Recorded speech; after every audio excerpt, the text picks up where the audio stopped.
अनंत उपकारी, अनंत कल्याण के कर्ता तीर्थंकर परमात्मा महावीर केवल ज्ञान की प्राप्ति के पश्चात धर्म तीर्थ की स्थापना की, भव्य जीवों को मोक्ष का मार्ग। 3 प्रकार की जीवन पद्धति पर कल विचार शुरू किया था। तीनों फ्लोर पर रहने वाले मालिक का नाम तो अब आपको भी याद रह गया होगा। फर्स्ट फ्लोर पर कौन रहते हैं? तनसुख भाई। सेकंड फ्लोर पर मनसुख भाई और थर्ड फ्लोर पर 3 के माध्यम से परमात्मा हमें 3 प्रकार की जीवन पद्धति बता रहे हैं। इस अनादि भव चक्र में कितने ही जीव वो तनसुख भाई की कक्षा के हैं, यानी शरीर लक्षी जीव। दूसरे प्रकार के जीव है वो मनसुख भाई यानी मन लक्षी जीवन, और तीसरे नंबर पर चेतन भाई यानी आत्मलक्षी जीवन। तनसुख भाई को मात्र शरीर से ही मतलब है, और शरीर कौन से भव में कौन सी योनि में हमको नहीं मिला वो प्रश्न है। दूसरी कोई इंद्रिय मिली हो या ना मिली हो, लेकिन ये स्पर्शेंद्र, ये शरीर तो एकेंद्रिय के भव से लेकर के अनादि भव चक्र में हमारी आत्मा भटक रही है। शरीर का मोह कोई भव में छूटा नहीं, कोई भव शरीर बिना का नहीं, और कोई भव शरीर के मोह बिना का नहीं। एक इंद्रिय के भव में जब हमारी और आपकी आत्मा शायद पेड़ के रूप में होगी, और तब शरीर के माध्यम से ही, जड़ों के माध्यम से अंदर पानी लेने नीचे उतरा, बीच में कोई पत्थर से टकरा गया, वहीं अपना रास्ता बदल करके वापस दूसरी और तीसरी, और देखो जड़ें कितनी फैल जाती है एक आहार की लालसा के पीछे।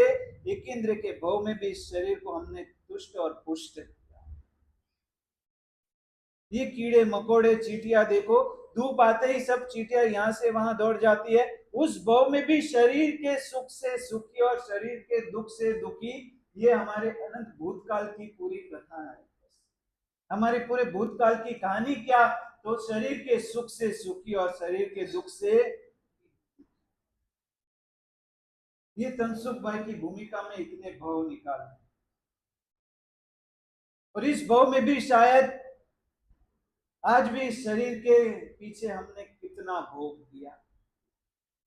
जन्म से लेकर के आज तक इस शरीर को राजी रखने के लिए, इस शरीर को हट्टा कट्टा रखने के लिए जो करना पड़े सब किया। हमारा चातुर्मास साहूकार पेट चेन्नई आराधना भवन, और वहां पर एक मुंबई का परिवार बहुत ही प्रतिष्ठित संघ में अग्रणी तपस्वी दानवीर, और जिसके परिवार में से कई आत्माएं संयम के मार्ग पर निकली है, ऐसा परिवार वंदन करने आया। और वंदन करने के बाद गुरु महाराज और हम सब महात्माओं को मिले, और हमने कहा क्या बात है, इतने दूर तक वंदन करने, आपके भीतर गुरु भक्ति को अनुमोदना हो, धन्यवाद है। और बाद में दोपहर के समय परिवार व्यक्तिगत रूप से मिलने आया। उस समय परिवार ने अपनी बात रखी, गुरु महाराज यहाँ आने का मुख्य प्रयोजन, गुरु भक्ति तो अलग बात है, साल में 1-2 बार आते हैं, लेकिन ये हमारा संतान 9th स्टैंडर्ड में पढ़ रहा है, और गुरुदेव पूछो इसने क्या किया। ये कहानी कोई घर की नहीं। और उस परिवार से, लड़के से पूछा क्या किया भाई तूने? कोई गलत काम किया, झूठ बोला, चोरी की, जुआ खेला? आज इस बढ़ती उम्र में बच्चों के पैर कहाँ लड़खड़ाते हैं। और इतना पूछने के बाद उसके पिताजी की आंखें थोड़ी भर आई, गुरुदेव हम न सोच सके ऐसा काम इसने किया है। कदाच 5-25 हजार रुपए जुए में तोड़ दिए होते तो इसको वापस समझा करके बुला देते, दूसरा कुछ किया होता समझा देते, लेकिन गुरुदेव इसको इसके दोस्तों ने क्या दिमाग में घुसा दिया पता नहीं। 1 महीने से अपने क्रिश्चियन और मुसलमान दोस्तों के साथ ये उनका टिफिन शेयर कर रहा है। जिसके घर से चारित्र में निकलने वाली आत्माएं हो, जिसके घर से सुकृत के कितने ही संघ के काम किए हो, और उस घर का एक संतान मांसाहार के मार्ग पर चला गया। और तो उस लड़के से पूछा कि बेटा क्यों तुझे ये बुद्धि कहां से सूझी? और तब उसने कहा स्कूल के क्लासमेट सभी 2-3 महीने से कंटिन्यूस मेरे पीछे पड़े हैं, देख तेरा शरीर कितना पतला है, तू जिम जा, कुछ भी कर, तुझे कुछ फायदा नहीं होगा, तुम्हारे जैनों का डाइट ही एकदम कमजोर है, तुम खाते क्या हो, दाल रोटी चावल, तुम्हारे शरीर में कभी सिक्स पैक्स नहीं आएंगे, तुम्हारा शरीर कभी आकर्षक नहीं बनेगा, कभी तुम अपने शरीर से दूसरों को इंप्रेस नहीं कर सकोगे। 2-3 महीने लगातार उस लड़के को इस तरह से दोस्तों ने हिप्नोटाइज किया, इस तरह से उसका ब्रेन वॉश कर दिया। एक दिन उसने अपनी हिम्मत हार गया और उसने कह दिया, बोलो मुझे आपके जैसा बिल्ड बनाना है, मुझे भी अपने बॉडी पर कट्स लाने, क्या करो? और दोस्तों ने कहा सबसे पहले इसको पकड़ रहे। और उस लड़के ने भी अपनी भूल की कबूलात की।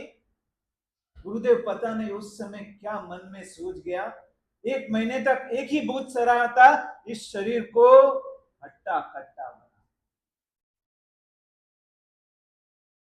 आज की पूरे जगत की गणित 3 चीजों में पूरी हो जाती है।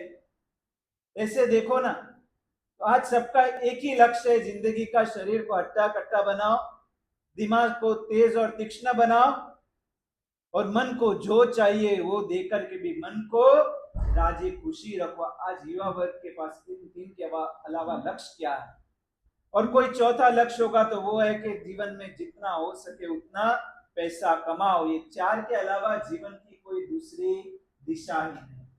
शरीर हट्टा कट्टा चाहिए, दिमाग तीक्ष्ण चाहिए, मन जो मांगे उसे देकर खुश रखो, और चौथे नंबर पर चाहे जिस रास्ते से पैसा कमाओ। ये 4 में ही उनके जीवन का पूरा एथिक्स, पूरा जीवन का सार समा गया। तनसुख भाई को मात्र और मात्र अपने शरीर से मतलब है। दूसरे नंबर पर मनसुख भाई की भूमिका हमने देखी, मन मौजी, दुनिया की ऐसी की तैसी, जो होना है वो हो, जिसे जो कहना है वो कहे, मेरा मन माने वैसे मैं करूंगा। तनसुख भाई वो कई बार मन की आवाज को भी ठुकरा करके अपने तन के खातर भी कहीं मर्यादा में रहता है। मनसुख भाई का जीवन तो इससे भी अलग, उसको ना ही तनसुख भाई की पड़ी है और ना ही चेतन भाई की पड़ी है। आत्मा को दुर्गति में जाना हो तो जाए, शरीर बिगड़ना हो तो बिगड़े, मेरा मन नाराज नहीं होना चाहिए। कैंसर के पड़ी के पर इतने बड़े बड़े अक्षरों में लिखा होता है, गुटखा के पड़ीके पर इतने बड़े अक्षरों में कैंसर की वार्निंग दी जाती है, लेकिन मनसुख भाई को जिसमें रस है, भाई गुटखा 100 लोग खाते, उसमें से कैंसर कितनों को होता है? 20% को होता है। तो हम 20% को क्यों देखें, हम तो 80% को देखें। उन लोगों की जिंदगी तो मौज मजे से निकल रही है, अपने को भी होगा तब देखा जाएगा, जरूरी थोड़ी होगा ही। मनसुख भाई जो मन में आया उसकी हर इच्छा पूरी करी। आर्थराइटिस की बीमारी है, लेकिन शादी के प्रसंग में गए और चने के जबरदस्त ढोकले सामने आए, देखा जाएगा दुखावा तो 2 गोली ज्यादा ले लेंगे। शुगर 500 हो गई और सामने काजू कतली आए, एक बार झपट लो, कोई नहीं है परिवार वाला, कोई ऊपर रोक टोक वाला नहीं है, 2 तो खा लो, बाद में का बाद में देखा जाएगा।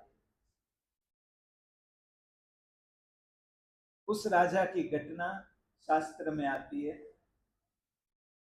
राजा को एक बार आम के मौसम में इतना आम खाया, इतना आम खाया, और इसके कारण एक भयंकर ऐसा रोग हो गया जो दवा से भी काबू में ना आए, और बाद में अनेक वैद्यों ने अनेक दवाएं करके उसको मान मान मौत के मुख में से बचाया। और बाद में राजा को वैद्यों ने स्पष्ट शब्दों में कह दिया, चेतावनी दे दी, आज के बाद तुम आम की तरफ देखना भी मत। और राजा ने भी स्वीकार लिया, कारण कि जो पीड़ा, जो वेदना, और जिस तरह से मौत के मुख में से राजन बाहर निकला था, राजा को भी लगा कि बस आज बचा हूं तो प्रभु की कृपा है। और राजा ने भी मनोमन संकल्प तो कर लिया, आज के बाद आम को छूना तो ठीक, देखना भी नहीं। और इस बीच एक बार वापस आम की मौसम आई, और आम की मौसम में राजा बाहर घूमने निकले, और उस समय राजा का घोड़ा बेकाबू हो गया, और राजा के साथ मंत्री ने पीछे दौड़ लगाई, सभी सैनिक पीछे छूट गए, और कहीं दूर जंगल में राजा और मंत्री 2 जन अकेले भटक रहे, थक गए दोनों, और जाकर के राजा ने कहा अब तो मुझे सोना पड़ेगा। एक झाड़ के नीचे आराम करने के लिए बैठे। मंत्री ने कहा कि तुम आराम करो राजन, मैं तुम्हारे भोजन पानी की कुछ व्यवस्था करता। और कहीं से मंत्री ने कुछ फल इकट्ठे किए, कहीं से झाड़ के पत्तों में पानी लेकर के आके राजन को कहा, राजन आप अभी हाल फिलहाल अपनी भूख और प्यास को इसके माध्यम से आप शांत कीजिए। और राजा सोते सोते मंत्री को बता रहा है, मंत्रीश्वर। राजा ने उंगली बताई और मंत्री की नजर गई ऊपर आम का पेड़। मंत्री ने कहा, राजन अभी के अभी यहां से उठो। और राजा ने कहा, बैठो बैठो मंत्री, तुम क्या मुझे बच्चे समझते हो? मैंने कहा आम खा लिए, मैं तो खाली आम को देख रहा हूं, मुझे भी पता है ये आम नहीं, लेकिन क्या है, मौत है मेरे लिए। ये आम नहीं है लेकिन मेरे लिए मौत है, मुझे भी पता है मंत्री, चिंता मत करो। और दूसरे फल वगैरह का आहार करने दोनों बैठे खा रहे, इसके बीच एक पका आम ऊपर से नीचे। अब मंत्री की धड़कनें तेज हो गई, राजन अभी भी कहता हो यहां से निकल चलो। और राजा ने कहा, क्यों इतनी चिंता करते हो, पूरे राज को संभालने वाला क्या मैं अपने आप को नहीं संभाल सकता? और बात करते करते राजा ने आम हाथ में लिया। मंत्री ने कहा, क्या कर रहा हो? और उस समय राजन ने कहा, मैंने हाथ में लिया, कहां खाया है? और कुछ देर बीती और राजा ने उसको सूंघना चालू किया। मंत्री कह रहा है, राजन बात मानो, मेहरबानी करके अभी भी कहता हो निकल चलो। राजन कह रहा है, मंत्रीश्वर मैंने सूंघा है, कहां खाया है? और कुछ देर बीती और राजा ने उसके ऊपर का छिलका निकाला। मंत्री कह रहे, राजन अब क्या हो गया? अरे भाई मैं तो देख रहा हूं ये आम भीतर से कैसा है, और भीतर से निकाल करके वापस सूंघना चालू किया। अब मंत्री से रहा नहीं गया, मंत्री ने उसके हाथ से आम खींचने की कोशिश की और राजा ने तभी मंत्री के मुंह पर एक चमाट लगा दी, अपनी औकात में रहो। तुम मंत्री हो, अपनी औकात में रहो। मुझे पता है ये आम की मेरे जीवन में क्या कीमत है, ये आम नहीं मौत है। मैं तो खाली भीतर से सूंघ रहा हूं, और भीतर से सूंघ करके एक, अब रहा नहीं गया राजा से, और उसने एक बाइट ले ली। और राजन, मंत्री ने कहा, राजन क्या कर रहे हो? अरे मैंने तो जीभ पर खाली चखने के लिए रखा है, मैं कहा उसको अंदर निकलने वाला हूं। और पहली बाइट, दूसरी बाइट, धीरे धीरे पूरा आम खा गया। और बाद में मुझे कुछ कहने की जरूरत नहीं, क्या घटना बनी। लेकिन ये दास्तां खाली उस राजन की नहीं, ये दास्तां हर उस व्यक्ति की है जो मनसुख भाई बन के अपने व्यसनों का गुलाम बन चुका। नासिक में एक छोटी सी लड़की, एक पान वाले का गल्ला, और उस पान वाले के गल्ले पर कायम के लिए 20-25 लोग खड़े रहते हैं। और उस 25 लोगों के बीच में एक आवाज आई, ऊपर से एक नोट की गई, बहुत छोटी उसकी हाइट थी, और वो नोट मान मान गले के ऊपर तक पहुंची, भैया 2 सिगरेट देना। और उस पान वाले ने देखा, भाई कौन है, खाली हाथ दिख रहा है, पैसा दिख रहा है, कौन लेने वाला दिख ही नहीं रहे ग्राहक। और उसके आवाज सुनते ही 20-25 लोगों की सभी की नजर चौंक गई, और देखा तो एक 4 साल की लड़की, वो 20 रुपए की नोट ऊपर करके, भैया 2 सिगरेट देना। और पान वाले ने कहा, भाई तुझे क्या सिगरेट की जरूरत है? सभी गिराक वहां पर जो 5-25 लोग सिगरेट पीने, तंबाकू खाने वाले, गुटखा के पैकेट लेने वाले खड़े थे। और वो उस लोगों ने देखा कि ये 4 साल की 5 साल की टेढ़ी लड़की ये सिगरेट लेने आई है। और उस पान वाले ने कहा कि बेटा तुझे क्या काम है? और उस लड़की ने कहा, अंकल चाचा मुझे सिगरेट पीनी है। और सभी आदमी वहां पर, युवान जो भी खड़े थे, सभी को आश्चर्य हुआ। उस पान वाले ने कहा, बेटा जाओ अपने पिताजी को ले आओ, अपने मम्मी को ले आओ, पागल हो गई है, इस उम्र में तुझे सिगरेट पीना है? आसपास खड़े हुए लोगों ने समझा, बेटा क्या ये लगा है, किसने तुझे ये सब सिखाया?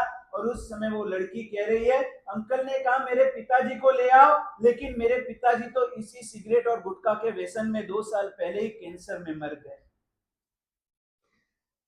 मैं किसको लेकर के आऊं? और आप मुझे सिगरेट की मना क्यों कर रहे हो?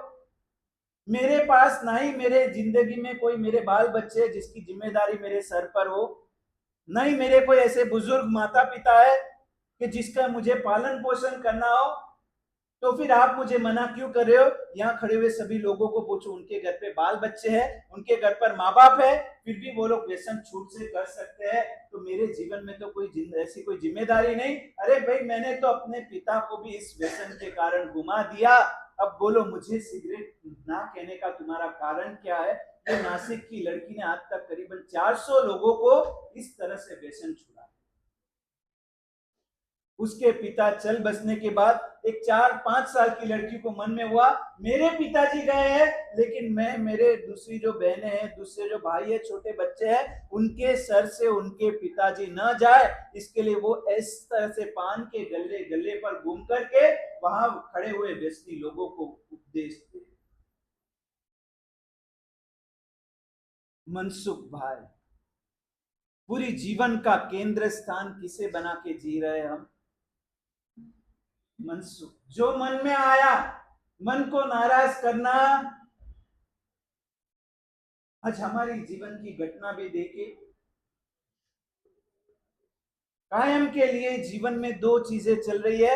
एक, भीतर से मन कुछ कहता है, और साथ ही साथ में अपना जीवन अंतःकरण भी कुछ कहता है। आत्मा का क्रम आप समझ लो, अपना खुद का सबसे निकटवर्ती, हमारा स्वभाव, हमारा स्वरूप आत्मा स्वरूप है, हमारा सबसे निकटवर्ती मित्र है अंतःकरण, उसके बाद आता है मन, उसके बाद आता है शरीर, और उसके बाद आती है इंद्रिया। ये आज हमारी पूरी वास्तविकता का क्रम। आत्मा के सबसे निकट अंतःकरण है, लेकिन जब भी मन और अंतःकरण के बीच जंग छिड़ती है, महाभारत का युद्ध तो फिर भी 18 दिन में पूरा हो गया, रामायण का युद्ध पूरा हो गया, यूक्रेन और रशिया का युद्ध पूरा होता है, चलता है, पूरा होता है, चलता है, लेकिन मन और अंतःकरण का युद्ध अनादि काल से चला आ रहा है, और अनंत काल तक ये युद्ध पूरा होने वाला।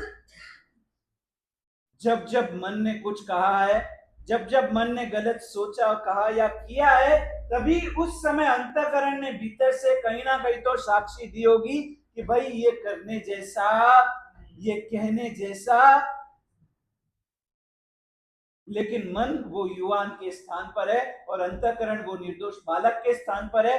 जब भी एक युवान और बालक में बहस होती है, युवान बालक की आवाज को दबा देता है। मन ने आज तक यही भूल की है, अनंत काल से अपने अंतःकरण की आवाज को दबाते आया।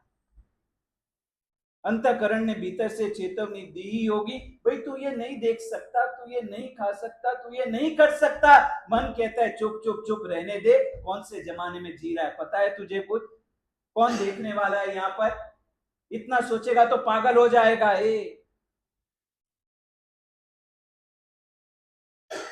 भावनगर में चातुर्मास, और उस मुनि भगवंत को एक बहन ने विनती की, गुरुदेव अनुकूलता हो तो कभी घर पर पधारना। और कारण पूछा, तब कहा कि मेरे श्रावक जी एक्सीडेंट में दोनों पैर कट गए, उम्र भी करीबन 65-68 साल की है, लेकिन गुरु महाराज पता नहीं कौन से कर्म का उदय है, धर्म के नाम से उनके पूरे शरीर में आग लगती। ऐसी दशा में भी उनके भीतर की जो मनस्थिति है, गुरुदेव कदाच आपका पुण्य काम कर जाए। बहुत से मुनि भगवंत आकर गए, आचार्य भगवंत आ गए, लेकिन आपका भी पुण्य गुरुदेव एक बार अनुकूलता हो। और वो महात्मा ने जब वो घटना सुनाई, उसके घर पर गए और अंदर जाकर श्रावक जी को धर्मलाभ दिया। एक औचित्य के रूप में भी उन्होंने मत्तिन वंदा में पधारो साहब, आखिर जैन का खून था। और बाद में गुरुदेव ने कहा उस बहना को, आप बाहर चले जाओ, और श्रावक जी से अकेले में बात की, बोलो कैसे चल रहा है जीवन। और उस श्रावक ने कहा, गुरुदेव देखो, ज्यादा पूछने की कोई जरूरत नहीं है, आपको जिस क्षेत्र में जो चाहिए आप कह दो, आपका जो प्रयोजन है वो आप कह दो। गुरुदेव ने कहा, इस हालत में दोनों पैर आपके कटे, आप पूरा दिन आपका बिताते कैसे हो? गुरुदेव, यहाँ बैठे बैठे दिन में रोज के कितने जमीन के सौदे करता, आज भी लाखों रुपए रोज के यहाँ बैठे बैठे कमा रहा हूं, लेकिन आपको कोई संतान नहीं है, आपकी उम्र 68-70 साल की है, आप इतने पैसों का करोगे क्या? और उस समय उस श्रावक ने जो बात कही, महाराज जी आप नए हो, आपको मैं झूठा दिलासा या आश्वासन देना नहीं चाहता, आपको यदि कोई धर्म क्षेत्र में कहीं कुछ काम हो और आपका काम अटकता हो तो कहो 5-25 लाख अभी मेरी तरफ से लिख लो, लेकिन महाराज जी आप पत्थर पर पानी डालने का काम मत करो। आपको पहचानने कि मैं क्या हूं, बाहर से भले ही मेरा जन्म जैन कुल में हुआ है, लेकिन मेरे भीतर की बात आपको कहूं आप मान नहीं सकोगे। गुरु महाराज इस दशा में भी मुझे ऐसे विचार आते हैं कि रोज मेरी काम वाली भाई मेरे बेडशीट पर से चद्दर बदलती है, मुझे भाव होते हैं कि इस चद्दर की तरह रोज मैं एक स्त्री के साथ भोग दूं। पैर कट गए, 70 साल की उम्र, घर पर कोई संतान नहीं, लेकिन उस व्यक्ति ने एक के बाद एक के बाद एक के बाद अपने भीतर की जो बातें कही, गुरु महाराज ऐसा भीतर से मन लेकर के मैं बैठा हूं और आप मुझे धर्म की देशना दे रहे हो। गुरु महाराज पत्थर पर पानी डालने का परिश्रम न करे, आप मेहरबानी करके यहां से चले जाइए, आपके कीमती शब्द किसी के काम आए।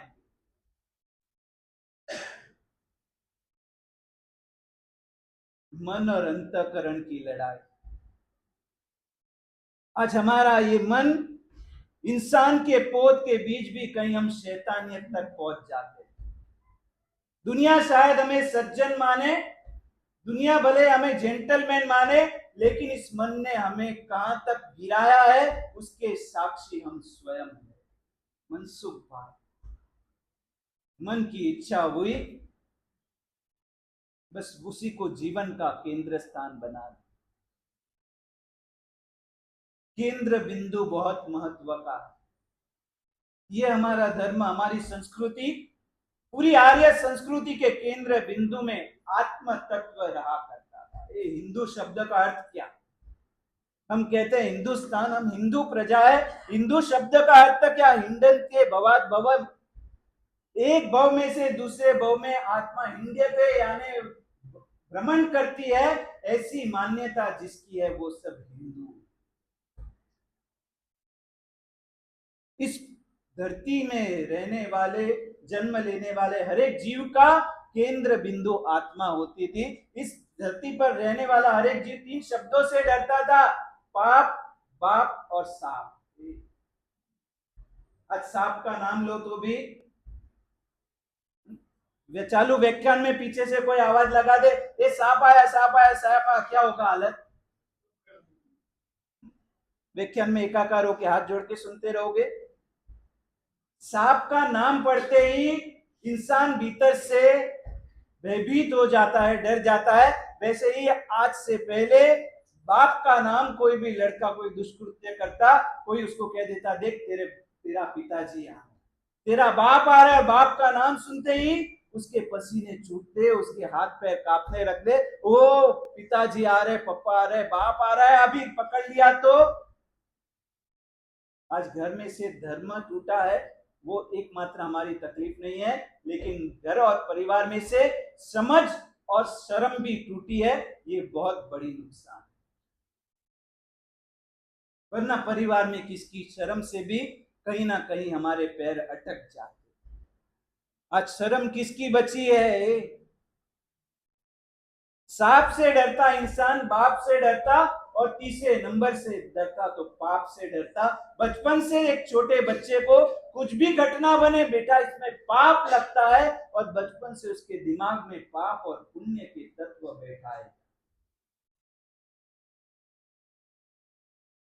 आज बच्चा खेलते खेलते रो रहा है, खाते खाते रो रहा है, पाप और पुण्य की बातें तो रह गई, उसके हाथ में मोबाइल देकर के वो खाना कैसे खाए, शांत कैसे रहे, कैसे हमारी जिंदगी में कम हमें परेशान करे, और उस मोबाइल के बाद बदले में उसके जीवन का क्या होना है वो सोचने की किसी की तैयारी। सांप, पाप और बाप, तीनों का डर गया। आर्य संस्कृति के केंद्र स्थान में आत्मा थी। यहाँ की हर एक चीज की केंद्र बिंदु आत्मलक्षिता है। क्यों इतने शादी में खर्चे होते हैं? कई युवा हमारे पास आते, गुरु महाराज कोर्ट मैरिज करे तो चले या नहीं? ये हमारे शास्त्रों में, हमारी संस्कृति में ये जाहिर में लग्न करने, फेरे फरने और बाद में पूरे समाज को इकट्ठा करना, इसके पीछे का हेतु क्या? क्यों ये दिखावा? अरे भाई ये दिखावा नहीं, ये संस्कृति है, इसके पीछे का लक्ष्य समझो। एक बार जिस जीवन साथी के साथ आपने अग्नि के साक्षी में और पूरे समाज की साक्षी में आपने एक बार जिसका हाथ पकड़ लिया, आज के बाद आपके हाथ में दूसरे किसी का हाथ हो तो समाज का कोई भी सदस्य आपके कान पकड़ के आपको कह सकता है कि भाई उस दिन तूने जिसका हाथ पकड़ा, आज तेरा हाथ बदल कैसे गया है। इतनी सत्ता समाज के पास। आज समाज भी अपना कर्तव्य चूक चुका है, इसके लिए उसके अधिकार भी आज खो चुके हैं। समाज को इकट्ठा करना किस लिए, उसके पीछे भी हेतु थे। लव मैरिज कहीं पर कोर्ट में कर दिया, किस लड़की के साथ किसी ने देखा होगी कोई 2 महीने 4 महीने 6 महीने नहीं जमा, डिवोर्स, तीसरी आई चौथी आई, क्या फर्क पड़ता है। लोगों को लगता है ठीक है कोई होगी इसकी फ्रेंड वगैरह। समाज के साथ जो व्यवस्था जुड़ी थी उसमें बहुत बड़ा संदेश था, आत्मलक्षी व्यवस्था थी। यहाँ यदि आप पूरा संत का जीवन न जी सको तो कम से कम आपके जीवन में सज्जनता की अपेक्षा तो हमेशा के लिए रहेगी। आज आत्मा की बातें कहाँ है, आत्मा को केंद्र स्थान में रख करके क्या किया जा रहा है। बोला आप किसी मंदिर में गए और मंदिर में आपको दर्शन करने के लिए यहाँ से 400 किलोमीटर पालीताना गए और पालीताना दादा के दरबार में गए और आपको दादा के दरबार में मूल नायक की जगह पर चक्केश्वरी देवी दिखेगी। आप बोलोगे आदिश्वर दादा कहाँ गए, तो वो तो साइड में कोई गोखले में अलग से बैठे। ऐसी कभी कोई घटना देखी है आपने? कोई ऐसी दूल्हे की जान देखी है जिसमें दूल्हा लुंगी में पीछे चल रहा है और सभी बाराती सूट बूट में आगे नाच रहे हैं? ऐसी कोई जान देखी है? भाई पूरी जान में सबसे मुख्य स्थान पर तो दूल्हा होना चाहिए, पूरे मंदिर में सबसे मुख्य केंद्र पर तो मूल नायक परमात्मा होने चाहिए, कोई गुरु भगवान या देव देवी नहीं चलते। वैसे ही संस्कृति में मुख्य केंद्र बिंदु क्या था? आत्मा। चेतन भाई को मनसुख भाई और तनसुख भाई की भी खबर तो थी। चेतन भाई इतने बेपरवाह नहीं थे, 3 महीने होली की 90 दिन तक आंबिल किए और आंबिल के पार ने अब चेतन भाई को वापस दूसरे और पहले माले पर भी जाना है। घर वाले को कह दिया कि 3 महीने से आंबिल चल रहे, शरीर में थोड़ी सी कमजोरी है, थोड़ा सूट बना देना, शरीर को भी थोड़ी पुष्टि। तनसुख भाई का भी ध्यान रखते, चेतन भाई स्वार्थी नहीं है। और 10 दिन बीते और बाद में चेतन भाई ने घर पे कह दिया ये भाई वो लोखंड की तवी पड़ी है ना, वो काट खा जाएगी। इसका मतलब क्या? अभी तो बहनें बनाती नहीं इसलिए बहुत चीज छूट गई। लोखंड की तवी पर मालपुए बनते थे, उसमें बनने वाली जो आइटम है, चेतन भाई को मनसुख भाई की भी दया आती है। अब 3 महीने आंबिल किए, चलो उनको थोड़ा इशारा कर दिया घर वाले को, भाई लोखंड की तवी काट खा जाएगी। वो समझ जाती कि इनको मालपुए खाने का मन है। 3 महीने आंबिल का लूखा सूखा खाया है तो कभी मन भी होता है चलो आज मालपुए खा ले, आज 2-4 भजिए बना ले। अभी ये बोर्ड जो रखता है मेनू का बाहर, मेनू का बोर्ड पढ़ करके एक भाई साहब, एक भाग्यशाली ने कहा अरे कितनी चीजें तो आज हमारे एंटीक में चली गई है के। मैंने कहा यहाँ के गुजराती परिवारों में दाल ढोकली एंटीक में? अरे कितने वर्षों हो गए, ये तो दादी के हाथ से खाई होगी, बाद में मिसिस को तो आज डोसा आता है, फ्रेंकी आती है, ये आता है। उसको आप बोलो कि पानोली बना दो, दाल ढोकली बना दो, तो कि व्हाट इज दिस।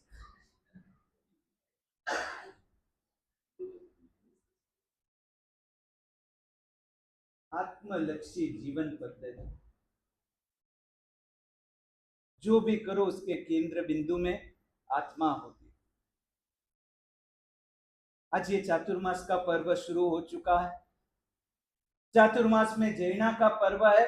जैना भी किस लिए? आत्मा की जागृति के लिए। आत्मलक्षी व्यक्ति का व्यवहार सबसे अलग हो, तनसुख भाई और मनसुख भाई से उसका जीने का ढंग अलग होगा।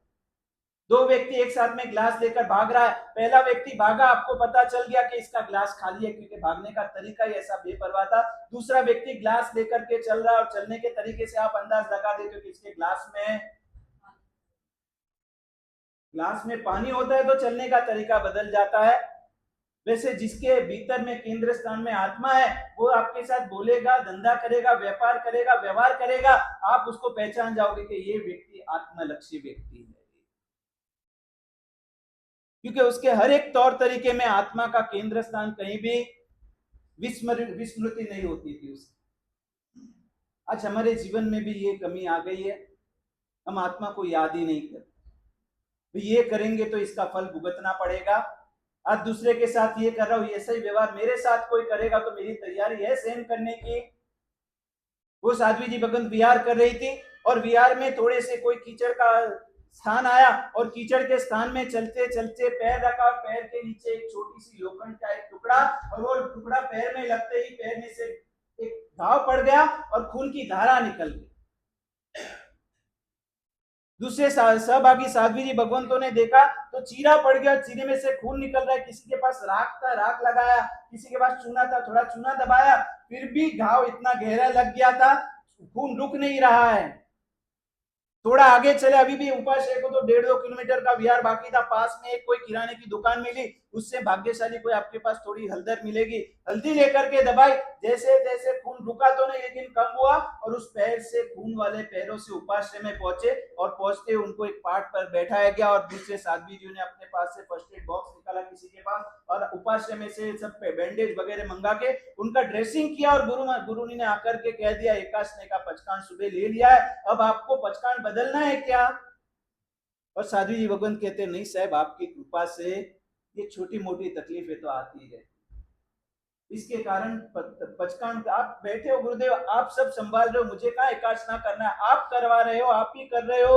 और गुरु महाराज ने कहा एक काम करो, थोड़ी देर आराम कर लो, इनकी गोची अभी गिनना मत, बाद में ये जब जगे 2-2:30 बजे भी आसपास में कोई घर पर होगा तब जाकर के इनकी गोची ले आना। और बाद में वो साध्वी जी भगवान जगी तब गुरु ने दूसरे छोटी साध्वी जी को कहा जाओ उनसे पूछ करके उनकी गोची ले आओ। और बाद में छोटी साध्वी जी की ये सत्य घटना बनी हुई है और साध्वी जी ने उनको पूछा आपकी गोची लेने जा रहे हो, गुरु जी ने आदेश दिया है। तो साध्वी जी ने कहा खुशी से लेकर आओ, लेकिन आज मेरे लिए सब्जी लाना मत, रोटी के साथ दाल चलेगी। उन्होंने कहा गुरुदेव को कह दो, नहीं मैं कह दूंगी, आप चले जाओ। और गुचरी लेकर के और गोची गुरुदेव को बताई। गुरुदेव ने कहा सब्जी नहीं है, खाली दाल के साथ और गुड़ है और दाल है, कैसे वापरेगी गोची?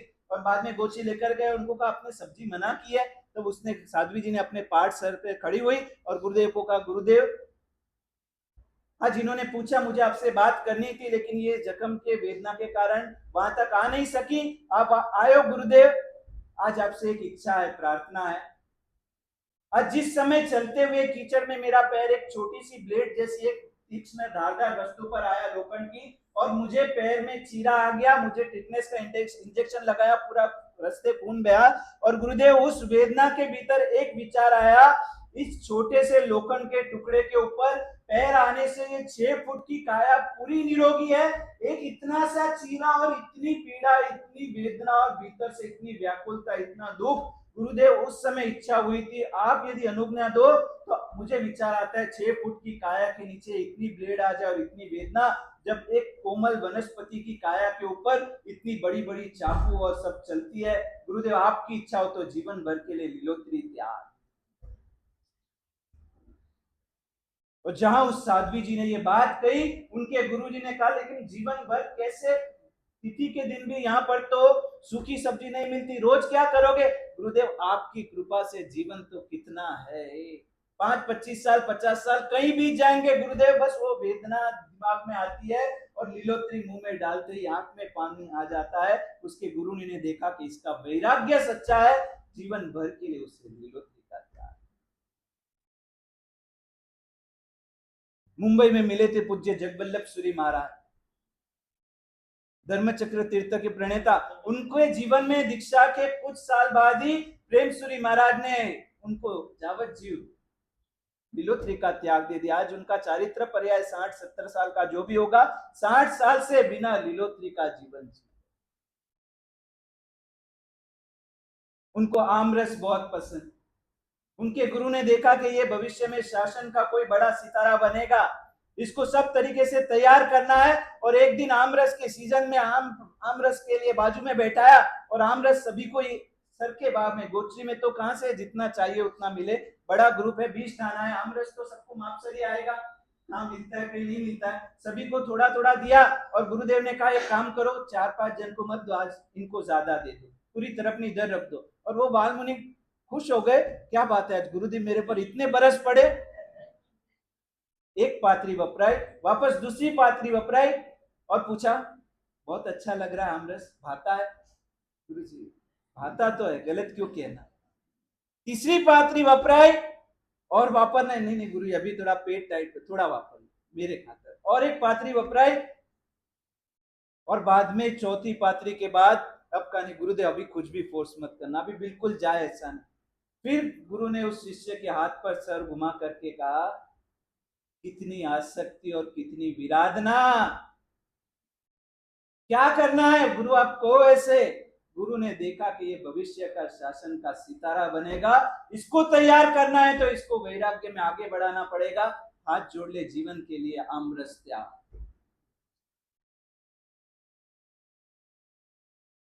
अहमदाबाद में भुवन भानुसूरी महाराज की निश्ला में चैत्य परिपाटी पर्यूषण के पश्चात की, और वो पर्यूषण के पश्चात की चैत्य परिपाटी निकली और एक बिल्डिंग के नीचे पहुंचे, जूना अहमदाबाद है। अब एक बार जूने अहमदाबाद में जाओ, करीबन 100 से ऊपर 150-200 प्राचीन भव्यतम जिनालय, पूरी जिनालय की नगरी बसी है। और वहां पर चैत्य परिपाटी के दरमियान एक घर के नीचे भुवन भानुश्री महाराज रुके और संघ को कहा के 2 मिनट मैं ऊपर पगले करके आता हूं। ऊपर मणि भाई एडवोकेट का घर, मणिलाल भाई गुरुदेव का प्रवेश हुआ। उस दिन से विनती कर रहे थे, साहब एक बार घर पर पगले करना जब आपकी अनुकूलता हो। मेरे पास कोई विशेष प्रयोजन नहीं, मैं कोई चढ़ावा नहीं लिया, मैंने कोई ऐसी घर पर तपस्या नहीं की, लेकिन एक भावना है आप जैसे महापुरुष एक बार घर पर पगले करे। और जोगानु जो चैत्य परिपाटी उनके बिल्डिंग के नीचे से निकल रही है, और उनको भी मन में विश्वास था मणिलाल भाई को कि आज गुरुदेव, श्रद्धा क्या चीज हो, रोज बोल्ट पर बैठते हो, विश्वास होता है ना आज तो ये स्क्रिप्ट ऊपर चढ़ेगी, आज तो फायदा, ये सत क्षेत्र की श्रद्धा थी। आज गुरुदेव आएंगे, आज चैत्य परिपाटी यहीं से निकलने वाली है। और भुवन भानुसूरी महाराज ऊपर गए और घर पर कुछ बातचीत चल रही थी, बहस चल रही थी, और साहब ने धर्मलाभ धर्मलाभ का आवाज सुनते ही सब शांत हो गए। घर में यही होता है ना, जैसे धर्मलाभ का आवाज पड़े सब कैसे हो जाते हैं, सावधान, जैसे कोई पुलिस की रेड पड़ी हो, आईटी का इनकम टैक्स ऑफिसर आया हो, यहाँ वहां हो जाते सब। कितने लोगों को कितनी बार समझाया। घाटकोपर में एक बहुत धार्मिक परिवार, और उस परिवार में जैसे ही धर्मलाभ कहकर प्रवेश है, उस घर की एक बिटिया सीधे अंदर रूम में भाग गई। और उस समय बहुत वेदना के साथ हमें कहना पड़ा कि इस सुपात्र दान के प्रभाव से संगम को शालिभद्र का अवतार मिला। इस सुपात्र दान के प्रभाव से अनुपमा देवी आज केवल ज्ञानी बनकर महाविद्या में विचर रही है। और हमारी कम नसीबी कैसी कि हमारे घर पर साधु भगवंत प्रवेश करे और हमें रूमों में घुस जाना पड़ता है, क्योंकि उस 18-19 साल की कॉलेज में पढ़ने वाली लड़की ने बहुत ही छोटे कपड़े पहने। सुशील और धर्मी परिवार की लड़की थी, पता थी कि मुनि भगवंत के सामने इतने छोटे कपड़े नहीं पहन सकते, तब उसको इतना ही कहा। अंदर बैठी बैठी बहना सुन रही, उसको कहा, बहना एक वस्त्र के शौक में तूने जीवन में न मिल सके दोबारा, ऐसा कोई सुकृत का पुण्य का अवसर तेरे हाथ से गया। उस दिन ही उस लड़की ने नियम ले लिया, गुरुदेव आज के बाद कभी इतने चुस्त और कभी इतने छोटे वस्त्र नहीं पहनेंगे। एक वस्त्र की अमर्यादा में हमारे नसीब पर जो सुपात्र दान का लाभ लिखा है, और आज का ये सुपात्र दान क्या हमें पुण्य बंधा सकता था वो हमें कल्पना में नहीं है, लेकिन एक ये वस्त्र की अमर्यादा ने हमारे नसीब में से वो भी लाभ छीन। मणिलाल भाई के घर पर प्रवेश किया और सब शांत हो गए, और गुरुदेव ने मांगलिक सुनवाया। और बाद में परिवार वालों ने कहा, गुरुदेव आप बिल्कुल सही समय पर आए हो, आप आज आए हो तो खुलासा कर दो। भाई किस चीज का खुलासा करना है? उस समय उन्होंने कहा, गुरुदेव ये मणिलाल भाई आप पहचानते हो, हमारे शावक को एडवोकेट है, इतना जज कोर्ट का काम होता है, संघ के इतने काम होते हैं, प्रवचन आना जाना, इतनी अहमदाबाद की गर्मी, और ये गए 40 साल से मात्र ममरा और पोतरे वाली दाल से एकाशना कर रहे हैं। अब इनकी उम्र बढ़ रही है, हम कह रहे हैं कि गुरुदेव इनको हम 24 एकाशना कर रहे वापिस। कैसा एकाशना करने बैठे तभी ही पानी पहली बार वापरना, और एकाशना पूरा आ जाए तब पानी भी हमारे घर पर आज जीत चल रही थी, पूरा परिवार इकट्ठा होकर इनको विनती कर रहा है कि अब आपको वापरने के बाद शाम को एक बार पानी की छूट हम आचार्य भगवान से दिलवा करके रहेंगे। अहमदाबाद की गर्मी 40-48 डिग्री और उसमें 2 द्रव्य से एकाश ने 40 वर्ष से तो चालू है, लेकिन अब इस उम्र में और इतना परिश्रम में एक बार पानी की छूट गुरुदेव आप दिलवा दो। और गुरुदेव ने पूछा, फिर इनको सामने बहस किस बात की थी? तो ये कह रहे थे गुरुदेव आज घर पर आने वाले ही है और आज मैं गुरुदेव को मजबूर कर दूंगा, गुरु पूजन में कुछ तो अर्पण करना है। ममरा और छिलके वाली दाल 2 द्रव्य से 40 साल निकले, अब 1 द्रव्य का त्याग गुरु पूजन में करना है, इसके लिए मैं इनके साथ बहस।